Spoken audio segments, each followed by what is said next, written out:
Hello, are you also having troubles falling asleep? Well, this is to you who needs a good night's sleep. After the end of this tiring day, you deserve the sleep. So, how about I tell you a story? Okay, I'm just going to read it. It is one of those super cringe yet toe curling, broad smiling stories about this golden quarterback and this introvert girl that we all loved when we were teenagers. The story is called The Avery Shae Experiment, written by Kelly Oram. Chapter 1.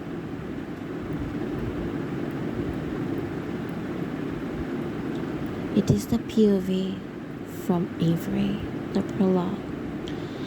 The following journal is a scientific study.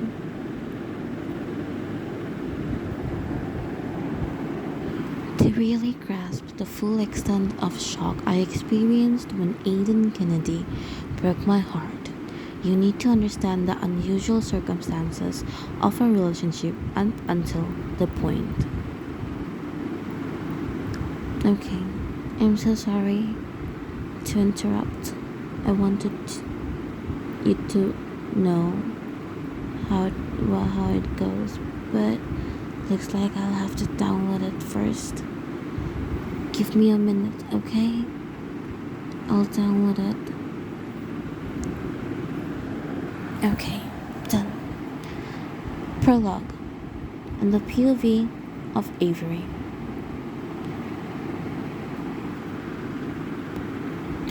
The following journal is a scientific study of the process of overcoming heartbreak and is my official entry for the 2013 Utah State Science Fair.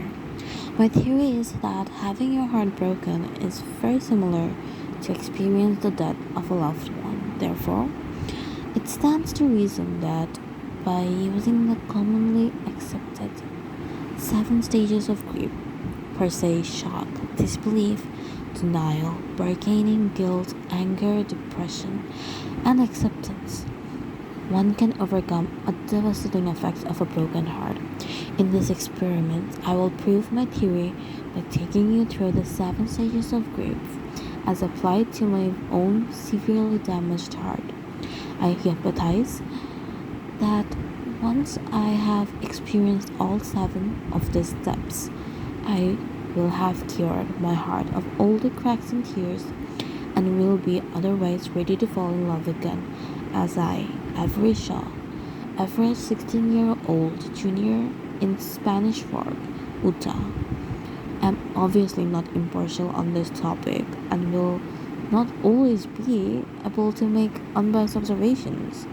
I have recruited the help of fellow Spanish Fork High student Grayson Kennedy to be an objective outside observer throughout this study. Well, unlike me, the 18-year-old basketball star and womanizing socialite has absolutely no personal interest in the outcome of this experiment. He's in it for extra credit, you see. Well, we call this the Avery Shae experiment. Chapter 1. Shock and Disbelief. In that POV of Avery, to really grasp the full extent of the shock I experienced when Aiden Kennedy broke my heart, you need to understand the unusual circumstances of a relationship up until this point. Aiden and I have known each other since birth. Our mothers met in this prenatal yoga class and became instant best friends, bonding over the same due date and mutual tendency to throw up during class. Aiden and I were born on the same cold winter day, February 1997. As babies, we went to all the same playdates and mommy and me groups. And we got a little older. It became the same preschool and then the same elementary school, middle school, and now high school. We have the same friends, participate in all the same extracurricular activities, and even have celebrated every single one of our birthdays together. I had been desperately in love with Aiden for years, but despite my secret undying devotion, we've never have anything but the very best of friends. Knowing boys are slower to develop in the romance department, I waited patiently for Aiden to catch up to my feelings. I never had any doubt that he would one day see me for the girl I am and give me my first kiss. Then we would go to the prom together and eventually end up as Mr. and Mrs. Aiden and Avery Kennedy. Even our names fit perfectly together. Aiden dropped the bomb that changed my life this past year's New Year. My mom and I had gone, as we did every year, with the Kennedy family up to their insanely nice condo in Park City for winter break. It was nearly dinner time, and Aiden and I were watching the fascinating documentary about the effects of steroids used on the human body. Where in the world is your brother? Aiden's mom, Cheryl, stood in the kitchen, frowning at the pile of the dishes in the sink. Grayson Kennedy is not my brother, technically, but I didn't think twice before answering his mom's question. He went downstairs to the gym about an hour ago. Shirtless, Aiden added with a snort. I guess the new tenants down in 7B have a good looking daughter. What was the term he used? Woody. I laughed. Woody? Cheryl echoed. It was a new one for us too. We had to look it up. Aiden happily recited the definition we'd read on urbandictionary.com. A white girl who has a pretty face, a nice slim waist, and a voluminously large, bountiful, beautiful booty. Cheryl let out a long, exasperated sigh, yet there was a hint of amusement in her voice when she said, "Where does he come up with that stuff?" As if he'd felt his ear burning, Grayson burst through the truncher and answered his mom's question. Some people just have a gift. He trounced into the kitchen, still shirtless, and drenched in sweat, scooped up his mom into a big hug and plastered a sloppy kiss on her cheek. "Love you, Mom. What's for dinner? I'm starving." "Gross. Ew." Cheryl shrieked and slapped him away. "That's disgusting, Grayson." "I know I've taught you better manners than that." Grayson frowned. "Since when is hugging your mom and telling her you loved her bad manners?" Cheryl sighed again and cracked a smile. She shoved a chocolate pie chip cookie into her oldest son's mouth after seeing the pout on his face. Some people have gifts, all right. Grayson Kennedy could charm the pants off of any girl he met, and frequently did if the rumors around school were to be believed, which they were. "I love you too, honey, but you stink. Go shower, please, and then get here and do those dishes." "The dishes?" Grayson whined, heading for the fridge. Thankfully, Cheryl intercepted the milk and handed Grayson a glass before he could slobber all over the ground. "Yes, the dishes. It's your turn to do them after lunch. If they're not done before tomorrow and before dinner, then you will be in charge of all the dinner dishes as well.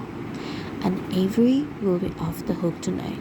"Sweet," Aya called over my shoulder from the living room. "By all means, Grayson, put it off a little longer." Grayson finally noticed Aiden and I on the couch. "What are you two dogs doing?" "Learning about steroids. You should probably know that using them can cause acne, testicular atrophy, decreased sperm count, prostate enlargement, and gynecomastia." Grayson looked rightfully appalled. "Gynecomastia?" "Enlarged breast in men. So you should lay off the juice before you have to start boring Avery's bras." I gasped at the mention of my underwear and then whacked Aiden's shoulder hard. Behind me, Garrison laughed. I knew he was about to deliver a comeback, but I refused to look at him. Seconds later, his breath was warm on my neck. He whispered, just low enough that his mother couldn't hear what he said. "I like my breasts colorful and lacy, Aves. Not sure your collection would do it for me." Total mortification. Like, Grayson, maybe closest to me as family, but he's still one of the hottest, most popular guys in our whole school.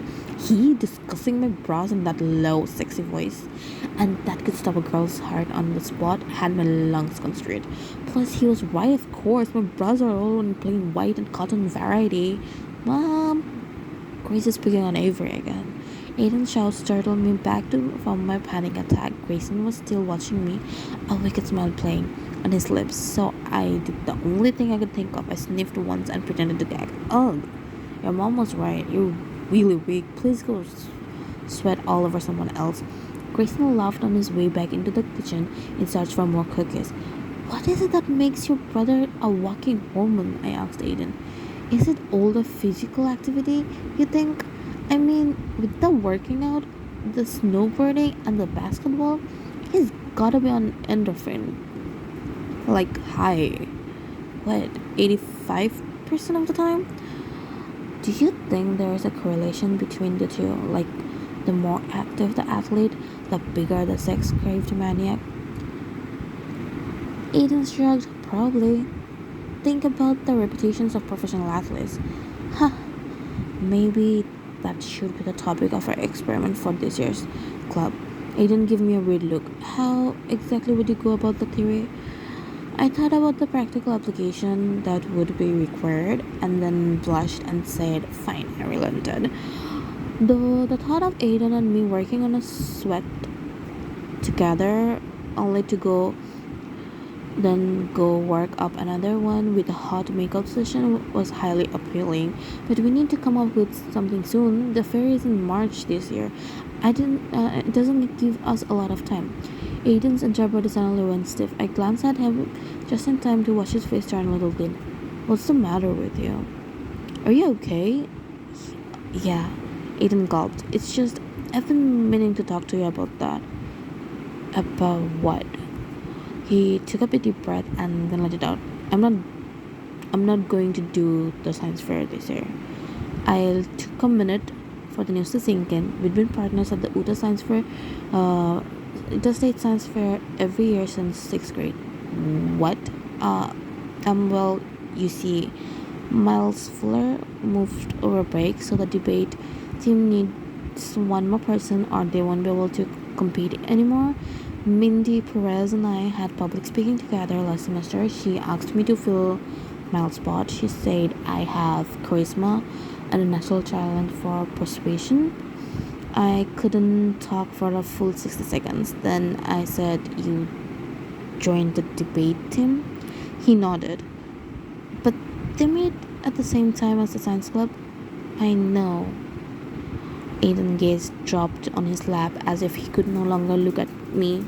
I quit science club. I already emailed Mr. Warden about it. You quit. My voice jumped so many octaves that I broke highway through the word quit. It had the unpleasant effect of making me sound like a mouse. But you're my co-president. You're better with all the science stuff than me anyways. Yeah, but I'm not like a leader. That's why the gang voted both of us together. I need you. Aiden winced and then forcefully, You don't. Fine. But even if you could still do the science fair with me. Everyone's already partnered up. I'll have to do it alone. I won't have time. Mindy said debate gets pretty intense. Plus, with all the honors courses we have this semester, a science fair is a lot of work. I know. And we've already waited until January to get started. I won't be able to go do it by myself. I'll have to drop out. No, you won't. You're amazing. You'll find a way. You always do. And hey, without me bringing you down, you probably win first place for once. Shut up. I will not. I will fall apart without you. Aiden sighed and took my hands in his. Aves. That's also sort of why I said yes to Mindy. I think I need to put a little space for a while. For just a brief moment, time stopped, like a heart that skipped a beat. When it started back up, I was like, Space? What do you mean? Are you saying you don't want to be my friend anymore? Aiden quickly shook his head. Of course not. We'll always be friends. You know we will. But if we spend more time together than conjoined twins, I think it would be good for us. both to maybe start hanging out with other people sometimes, like separately. And another struggle, and he said, I don't want to celebrate our birthdays together this year. I kind of want to do my own thing. At the last request, there was a gasp and the sound of shattering glass in the kitchen. I was grateful for the distraction until I realized that Cheryl was standing there practically comatose, staring at us with a hand over her mouth and tears in her eyes. The gasp had been hers, and the glass of water she'd been holding was now on the ground. Mom! Aiden jumped and started picking up the large shards of glass. I went to get a dish towel and broom, and my movements were robotic. I simply couldn't understand how this happened. Was the art still like stifled off its axis? Were the boundaries of space and time blurring, causing reality to splinter off into alternative universe? Was Park City Utah secretly the Devil's Gate? And I fallen to hell without knowing it? I handed Aiden the towel and then swept up the remaining glasses. But when I went to dump the dustpan, I accidentally ran into a wall of solid, sweaty muscles. Sorry, I muttered to Grayson. He was standing there, shifting his eyes between his brother and me, with unswallowed chocolate chips, cookie bits, threatening to fall. Can you get out of the way? You're blocking the trash can. Oh, right, sorry. He stepped aside and fled the kitchen, muttering something about needing to take a shower. I watched him go because it was easier than facing his brother. From behind me, Aiden's fingers had finally gently grabbed onto my arms. His voice was soft and made my eyes burn. He tugged lightly on my hand, and I couldn't turn around yet. I was about to cry, and there was no way I was going to let him see that. Avery, you okay? The answer was definite no. But I nodded anyway. Of course, yeah, sure, I'm fine. Why wouldn't I? It's just a science project, like you said. I'll manage. As for the other stuff, I get it, and that's cool. If that's what you want, I suppose it could be fun to change things up a bit. Lie, complete and utter lie. The lie was so big it hurt me all the way to my soul. But what hurt even worse was that Aiden believed it. He let out a breath and then threw his arm around me. His whole body sagged with relief. I'm so glad you understand. I was so scared that you were going to hate me for this and never speak to me again. I could never do that, I muttered. His grip tightened gratefully, but he may as well have been reaching inside my chest and squeezing the last life out of my heart instead of hugging me. I pinched my eyes shut. I was going to close it. The tears weren't going to stay back forever. I had minutes, maybe seconds, left before I fell apart. I'm fine, I insisted again as I pulled out of him. I could never hate you. Eden sent a megawatt smile. Thanks, Aves. He kissed my cheek and whispered, "You're the best." I couldn't speak now without giving myself away, so I just nodded.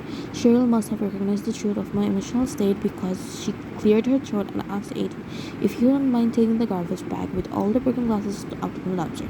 Cheryl threw her arms around me for a second. Avery, I'm so sorry. So sorry. I don't understand.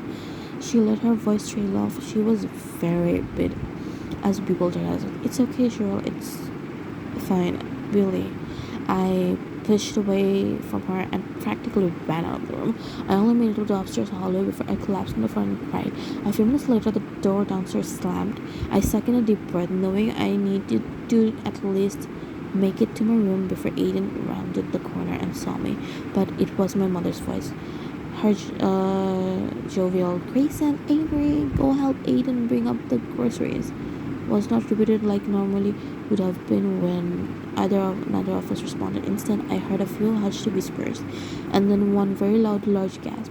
Cheryl just spilled the beans to my mother, and they were no doubt discussing how destroyed I was. I scrambled to my feet. I will go talk to her.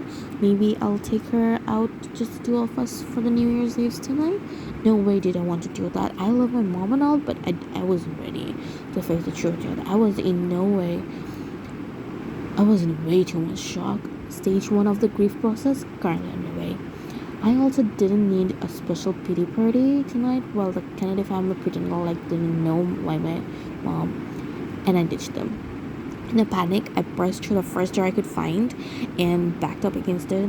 I'd been known to have an anxiety attack or two in my life at time, and honestly, but I've never experienced one quite as bad as this. My head was swimming, every part of my body hurt. I couldn't breathe, and I couldn't think straight. I was so out of it that I slipped into the bathroom while Grayson was in the shower, and I didn't even notice until he poked his head out behind the curtain with a surprised look on his face. Apes, babe, I'm a little busy here. He crooked an eyebrow and gave me a crooked smile. Unless you're planning to join me.